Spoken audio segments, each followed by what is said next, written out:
So hello friends, আসসালামু আলাইকুম। কেমন আছেন? আশা করি সবাই ভালো আছেন।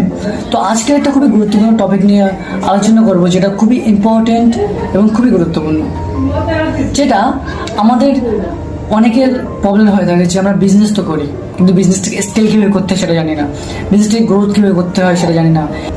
তো আমি আমার একটা ছোটো ডিজিলাইজ বলে একটা কোম্পানি খুলেছিলাম। তো সেই সময় খুবই সেলস কম আসতো, বাট এখন রিসেন্টলি আলহামদুলিল্লাহ ভালো চলছে। তো আশা করি আপনারা সাপোর্ট করলে আরও ভালো চলবে। তো আপনারাও চিন্তা ভাবনা করছেন যে নিজেদের বিজনেস স্টার্ট করছি, বাট ওটা কীভাবে গ্রোথ করবো। তো গ্রোথ করার কিছু টেকনিক আছে, গ্রোথ করার কিছু স্ট্র্যাটেজি আছে, বা নিজের কিছু পলিসি আছে। সেগুলো যদি তুমি প্রতিনিয়ত প্র্যাকটিস করো, সেগুলো যদি প্রতিনিয়ত তুমি কাজ করো, তার উপরে তোমারও বিজনেস আশা করি ভালো রকম ডেভেলপ করবে। তো সব কিছুর মূল হলো টাইমিং। তোমার টাইমিংটা ভীষণ ইম্পর্টেন্ট তোমার বিজনেসে। তুমি কত টাইম দিচ্ছ তার পিছনে। কারণ একটা জব করলে তোমাকে 9 to 5 মানে 8-9 ঘন্টা তোমাকে টাইম দিতে হয়। তো সেই সাথে তোমাকে যদি বিজনেস করো, তুমি যদি বলো 1-2 ঘন্টা টাইম দিয়ে আমার মাসে লাখ লাখ টাকা ইনকাম চলে আসবে, তাহলে এটা তোমার ভুল ধারণা না। তোমাকে ফার্স্ট অফ অল বিজনেসের টাইমিংটা ঠিক করতে হবে, যে আমি ডেইলি তোমার বিজনেসে কত টাইম দিতে পারছি, আমি বিজনেসটা করছি কিসের জন্য, আমার মোটিভ কী, আমি এই বিজনেসটা কোথায় নিয়ে যেতে চাই, নাকি আমি শুধু জাস্ট ওখান থেকে সামথিং কিছু আর্নিং আসলে হয়ে গেল। এটা কি তোমার মোটিভ? আশা করি না।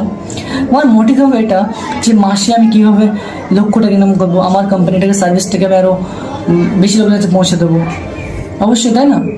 এটার যদি মোটিভ হয়, তোমার কোম্পানিটাকে যদি বিগ ভিশন থাকে, তাহলে তুমি মাইন্ডসেট চেঞ্জ করতে হবে, তোমার টাইমিং জ্ঞান চেঞ্জ করতে হবে, তোমার পলিসি চেঞ্জ করতে হবে। তুমি যদি জব করে থাকো, চেষ্টা করবে জবের টাইমিং যতটা কম রাখার, আর যতটা বড় বিজনেসে টাইম দেওয়ার। কারণ জব তোমাকে লিমিটেশন দেবে, আর বিজনেস তোমাকে স্কেলেবল করবে। তো আমি কিছু পয়েন্ট বলবো, যে পয়েন্টগুলো যদি ফলো করা যায়, আশা করি এই আস্তে আস্তে বিজনেসটা গ্রোথ করতে শুরু করবে। কারণ আমাদের নিজেদের বিজনেসও আস্তে আস্তে গ্রোথ করছে, তো আশা করি আপনারটাও করবে।